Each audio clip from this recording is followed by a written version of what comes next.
Well otaku friends, मई का महीना शुरू हो चुका है और तुम लोगों में से बहुत लोगों की तो गर्मी छुट्टियां शुरू भी हो गई होंगी। इतनी गर्मी में बाहर निकलने का मन तो करता नहीं होगा और ना ही सेफ है। बोर हो रहे होगे घर पर, तो क्यों ना मैं तुम्हें 5 ऐसे करंटली एयरिंग एनिमेस बताऊं जिन्हें देखने के बाद तुम्हें मजा तो भरपूर आने वाला है। एनिमे के प्रोज और कॉन्स के साथ ही मैं तुम्हें उनकी डिटेल्स भी बताऊंगा, जिससे कि तुम डिसाइड कर सकते हो तुम्हें सबसे पहले कौन सा एनिमे देखना है। So don't delay in subscribing this channel and let's get started. Number 5 पे है टू बी हीरो एक्स, और ये एक चाइनीज डोंगवा है जो एक ऐसे दुनिया में बेस्ड है जहाँ लोगों का विश्वास किसी भी इंसान को सुपर हीरो बना सकता है। और हाँ, यहाँ हीरो बनने के लिए लोगों का विश्वास चाहिए, ना कि कोई रेडियो एक्टिव स्पाइडर। और भाई, इस एनिमे का एनिमेशन लाजवाब है, क्योंकि उन लोगों ने क्या ही 2D और 3D एनिमेशन की ब्लेंडिंग की है। यहाँ हर 2 साल में एक टूर्नामेंट होता है जहाँ टॉप हीरोज कम्पीट करते हैं, और सबसे ज्यादा विश्वास जीतने वाला बनता है एक्स, जो कि है सबसे बड़ा हीरो। इसके हर एपिसोड में तुम्हें नया ट्विस्ट और टर्न्स मिलेगा, जो तुम्हें बिना एनिमे को कंप्लीट किए स्क्रीन को छोड़ने नहीं देगा। नंबर 4 पे है sword of the demon Hunter, एक ऐसा एनिमे जो कि सिमिलर है बिल्कुल डीमन स्लेयर से।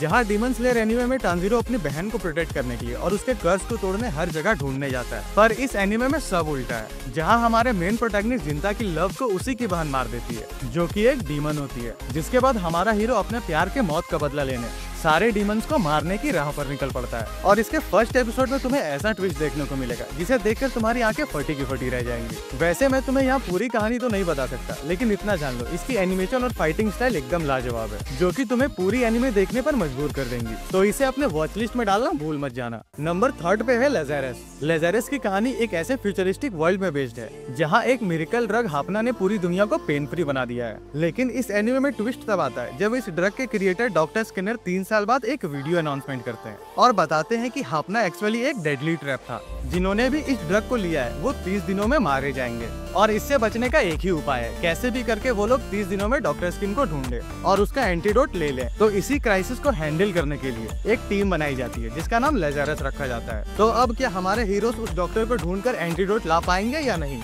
इस एनिमे में हमें यही दिखाया गया है। इसकी प्लॉट ट्विस्ट और एक्शन सीन्स एकदम लाजवाब है, तो इस एनिमे को एक बार से ट्राई जरूर कर लेना। नंबर 2 पे आता है डेविल मे क्राई, और मानो न मानो नेटफ्लिक्स इस बार क्या ही तगड़े तगड़े एनिमेस ला रहा है। ये एनिमे बेस्ड है एक गेम पर, जहां हमारा मेन प्रोटैगनिस्ट डांटे, जो कि एक डीमन हंटर है, उसके पीछे रैबिट हाथ धोकर पड़ जाता है और उसके सारे डीमन को डांटे धूल चटा देता है। रैबिट डांटे को इसलिए मारना चाहता है क्योंकि उसी के पास हेल का गेट खोलने का रास्ता है, पर डांटे इस कहानी का मेन प्रोटैगनिस्ट है, तो वो ऐसा होने देने वाला नहीं। तुम कोई एनिमे ट्राई करो या ना करो, पर मेरे कहने पर इस एनिमे को जरूर से ट्राई कर लेना, क्योंकि इसकी एनिमेशन क्वालिटी और कैरेक्टर बाप लेवल डिजाइन किए गए हैं। साथ ही स्टोरी लाइन और प्लॉट तो लाजवाब हैं। Last but not the least, इस एनिमे का विलन यानी कि रैबिट, इन्होंने क्या ही कैरेक्टर डेवलपमेंट किया है, मानना पड़ेगा। वैसे तो हर एनिमे सीरीज में तुम्हें विलन से नफरत हो जाता होगा, बट ये एनिमे तुम्हारे विलन्स को देखने का नजरिया ही बदल देगा। तैयार हो जाओ एक नए एडवेंचर में जाने के लिए। और इस लिस्ट का आखिरी एनिमे है द सुपर क्यूब। वैसे है तो ये एक चाइनीज डोंगवा, जो कि सिमिलर है सोलो लेवलिंग से, बट इसकी एनिमेशन और फाइटिंग स्टाइल मुझे तो सोलो लेवलिंग से काफी ज्यादा बेहतर लगी। ये एनिमे स्टार्ट होता है वहाँ से जहाँ हमारे मेन प्रोटैगनिस्ट को उसकी गर्लफ्रेंड के सामने ही बुली किया जा रहा था, और इसी हाथापाई के दौरान वो पानी में गिर जाता है, जहाँ उसे एक क्यूब मिलता है जो उसे किसी और ही डायमेंशन में टेलीपोर्ट कर देता है। फिर क्या, हमारा कमजोर हीरो चल पड़ता है ताकतवर बनने की राह पर। स्टोरी तो सिमिलर है सोलो लेवलिंग से, बस इस एनिमे में हम देखते हैं कि उसके गर्लफ्रेंड को कुछ लोगों ने किडनैप कर लिया है और उसे ही बचाने की राह पर वो अलग अलग स्ट्रॉन्ग एनिमीज को हराता जाता है। मुझे तो समझ नहीं आ रहा कि आखिर चाइनीज इंडस्ट्रीज को हुआ क्या,